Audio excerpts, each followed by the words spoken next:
Hey YouTube, I want to apologize. I posted a video of me eating for 20 minutes and did not show you guys what I really thought about this draft. So there are 3 draft classes that really stick out to me, maybe 3 selections that make these classes so significant, but I want to take my time to talk about it.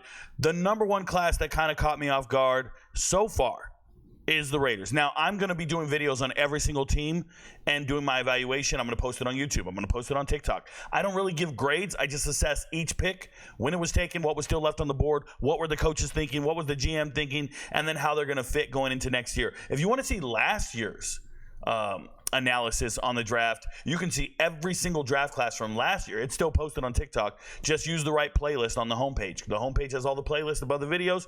You'll find the right one. So here we go. I'm going to be breaking down each team once a day, probably for the next month, right? Because there's 32 teams.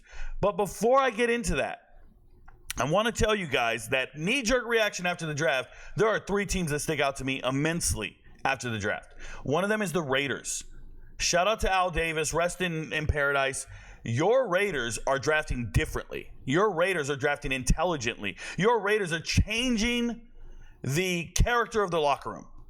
They went out and got guys that I can root for, that I can support.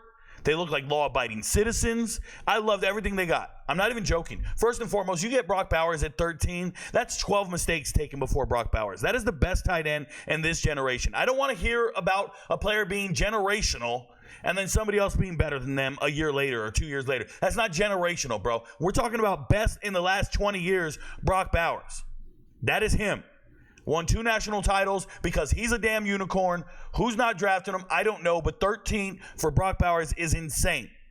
Great pick.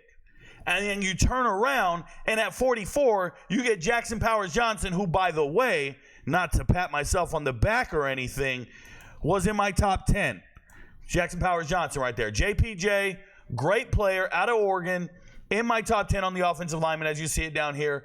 But shout out to the Raiders. They kept going. They got decent players, other quality players, I should say. And then you go and get Eichenberg in the 5th round. Tommy Eichenberg in the 5th round. That is a blue-collar linebacker. Dylan Lobby, shout out to him. Talked to him on Twitter. Told him, I'd do a video on you, bruh. I think you're killing it. And this was before the Senior Bowl. I went and watched the tape. I was watching transfer portals players. I watched his quarterback and I said, whoa, this team is loaded, and they got this running back that can actually do everything. Shout out to Trey Taylor. In the 7th round, you get the Jim Thorpe Award winner. That man won the Jim Thorpe Award. I know. You watch tape, he runs a little slow in place. You don't like the way he moves in space. He's not that athletic, Rico. He doesn't have the fast twitch and all this shit. Whatever, bro. That guy's got 3 interceptions and a bunch of tackles in the box. Hits like a damn freight train. I love the way Trey Taylor plays. And then MJ's a little small, but he's a player as well. I'll be breaking down every single draft class. I just wanted you to know that for me, pound for pound, making the smart decisions at the top of the draft, the Raiders got it right. They cannot be disappointed with their draft class. Bunch of studs. I just made a video on TikTok explaining why Trey Taylor, as an Air Force graduate, can actually go straight to the NFL and has no service obligation. It's the last year they're going to allow that. Next year, they got 2-year service obligation. Service academies don't give a shit about the NFL. They want to produce leaders in the military, right? As a retired first sergeant, I know a lot about this. Shout out to the officers. Get your game on. Keep producing more officers to lead the military. We don't give a shit about the NFL or your professional aspirations. It's not what the purpose of the academies is for, right? Never forget their purpose. If they could make officers in less than 4 years, they would. Straight up. So congratulations to Trey Taylor and Bo Richter from Air Force. They're both getting that opportunity to go straight to the NFL. It's pretty awesome stuff. I also posted the video of him getting the phone call from the Raiders saying, we're drafting you. It's a pretty sweet video, pretty special moment. If you have a son, if you care about these things, it can bring a tear to your eye. Nonetheless, you want to bring a tear to my eye? Go look at the Pittsburgh Steelers draft class. It pops on tape for me. I love everything they have because they went out and got 2 offensive linemen that I really believe in. Now, the Steelers scouts called me a couple of weeks ago and said, Rico, can you help us with our draft board? I said, yeah, man, just go watch my video on YouTube. I talked for about an hour and I explained 180 different draft prospects. And 2 guys I really love are in the offensive line. And you guys see it here at the very top, if you guys know the channel, the very top are my 5 favorite draft picks at each position group. And my 5 favorite offensive linemen in this draft, number 1 is Troy. Okay? Number 1 is Troy. Number 2 is Mason McCormick. from South Dakota State. And I even put his teammate, Garrett Greenfield, did not get drafted, already signed an undrafted free agent deal with the Seahawks, but I put his teammate on there as well. I loved the tape. All three of those guys. But the top two, Troy and Mason McCormick, I'll have you know, the Steelers listened. They drafted Troy 20th overall, amazing value, okay? And they got Mason McCormick in the 4th round. You cannot top this. Or can you? Because they did top it. The 98th pick overall is the best defender in the whole damn draft. Peyton Wilson, 4 months ago, was the best player on a football field. The best defensive player on any football field was Peyton Wilson. Turn on the tape. Go watch NC State and watch this man play amazing. And then over the next 4 months, the NFL talked themselves out of drafting this man. They talked themselves out of letting this man fall because supposedly he doesn't have an ACL. I don't give a shit what he has, what he doesn't have. He's got things you can't measure. He's got things other people don't have. You're drafting guys who don't have his ability. You're drafting guys who don't have his work ethic or heart. What are we doing? You can't teach what Peyton Wilson has. I'm telling you, to see him go 98th overall was disgusting. And shout out to the Steelers for having the courage to go out and get a starter in the 3rd round. That man is him. Believe that. I'm so excited for this draft. It's amazing. The Steelers went out and got meat and potato guys, blue-collar guys. They're just going to hit you in the mouth. That's why they're deemed so tough, man. They found the right guys. And the rest of the damn league is drafting bums. The 3rd draft that really sticks out to me is the Rams. The Rams went out and started with Jared Verse. I'm high on Jared Verse. I really think highly of him. Once again, if you go back to my chart and you look at my favorite players in the draft, my favorite defensive lineman is Jared Verse. Straight up. Been watching him since Albany. Saw him transfer into Florida State. I said he's going to kill it. And I've been making videos about Jared Verse for 2 years now. He's my favorite, but they didn't stop there. They went out and said, Rico, can you please advise us? Who should we be drafting? We need the following positions. I said, what do you got left? They said, we need a safety. I said, oh, when are you picking a safety? They said, maybe the 3rd round. I said, okay, let me give you a name in the 3rd round. And I gave them a name. And I'm telling you that the name I gave them in the 3rd round was Jaden Hicks. I said, when you get to the 3rd round and you need to pick a safety, take Jaden Hicks. They said, all right, thank you. And they hung up the phone. Then the 3rd round comes. It's time for the Rams to draft. They look at the board, and Cam Kitchens is still available. I didn't even tell them about Cam Kitchens. I figured he'd be the first safety off the board. I do not care that Cam Kitchens ran a 4.6 40, a 4.65 40. I don't care. He's been the best safety in college football for the last 2 years. 2 years. And you want to throw that away and ignore it because of some 40 time in his underwear. Turn on the tape. What's his speed on the field? What's his playing speed? All these guys running in their panties impressing you, how do they play? I'm going to tell you something about the position of safety at college, in the NFL, wherever.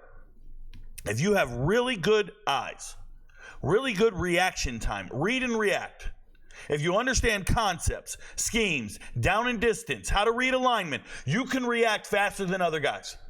You will watch safeties breaking on a ball before other players. They just read the play. They put in the work and they react accordingly. And guess what? Sometimes they react half a second faster than these other guys.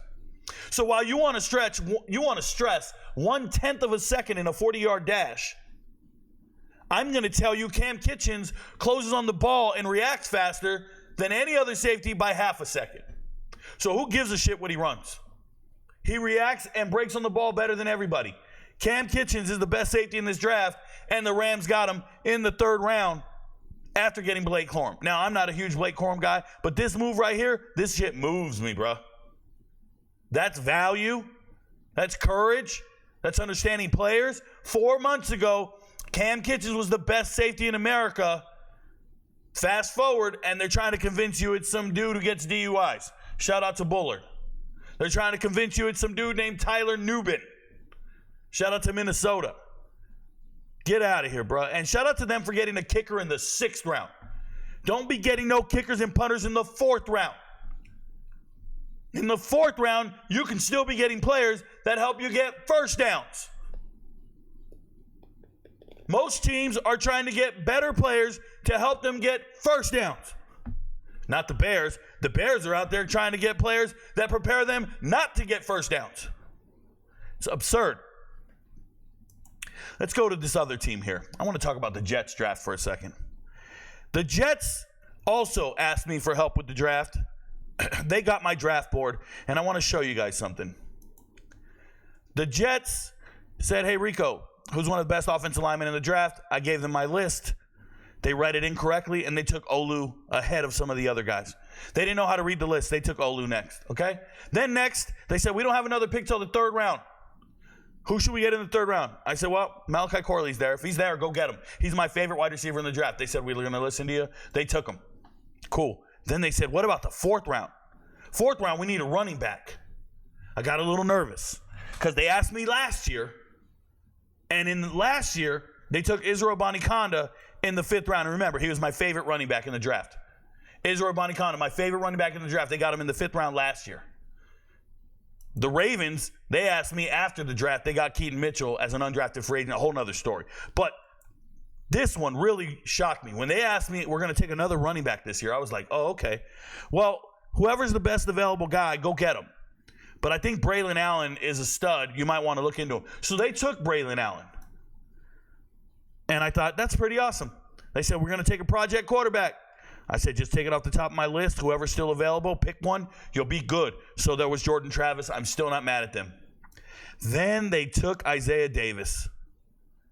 I said, what did you just do? They said, oh, we couldn't take it back. We put it in already. I said, what are you doing? You just got Braylon Allen. You have Breece Hall. You have Israel Abanikanda. You just drafted the same running back. Isaiah Davis and Braylon Allen, same guy. What are you doing? Well, Rico, we saw him on your list. Yeah, you saw him on my deep hidden gems list. What are you doing? The dumbest thing they could have done. I love Isaiah Davis. But if you were going to take Isaiah Davis, then you don't take Braylon Allen. If you're going to take Braylon Allen, you don't take Isaiah Davis. It's like they just got all the names from me and forgot what they were trying to do. They just drafted all the same guys. Sure, next round, they take Quantez Stiggers. Yeah, he's on my list. Deep hidden gem at the corner position. Didn't play in college. Congratulations. They're taking everybody I'm saying. Then they took Jalen Key. Now, Jalen Key, not even on the chart, but they watch the TikTok channel. I made a video about Jalen Key last year saying he'd be in the NFL after the 1 year of starting at Alabama, or at least contributing to Alabama. Everybody thought I was crazy. A UAB corner can't play here. A UAB safety can't play here. Yeah, he can. And shout out to Georgia, because you guys all told me their whole running back room's filled with pros, and they're not. Another year of either a 7th-round draft pick or undrafted. This year was 2 undrafted running backs. Just these perennial powers, they need to come to grips with the fact that their entire room, prospect room, is not it. Like, they're not all professionals. They're not all NFL guys. So the Jets have no clue how they're drafting. They're just grabbing a bunch of names from my chart, and they're hoping for the best, which is crazy. Okay? But I'm really impressed with the Raiders, the Rams, and the Steelers. The Steelers might look like a boring draft to you, but I think they found starters for the next 10 years, which is highly different from what the Jets just did. The Jets are finding guys that are going to be competing for spots on the 53 and not necessarily improving their starting 22, not necessarily improving their win-loss total. The players they're getting don't even impact their win-loss total. It's really frustrating to me. So shout out to the Jets. Yes, you got all the names right, but you did it the wrong way. And shout out to the Rams, Steelers, and Raiders. You really impressed me with the draft this year. That's how I feel. I don't give out grades. I'll be breaking down every single draft class for every single team. Keep an eye out on the videos. I'm going to put them on TikTok and YouTube. Your friends don't know, but Rico knows. Peace, y'all.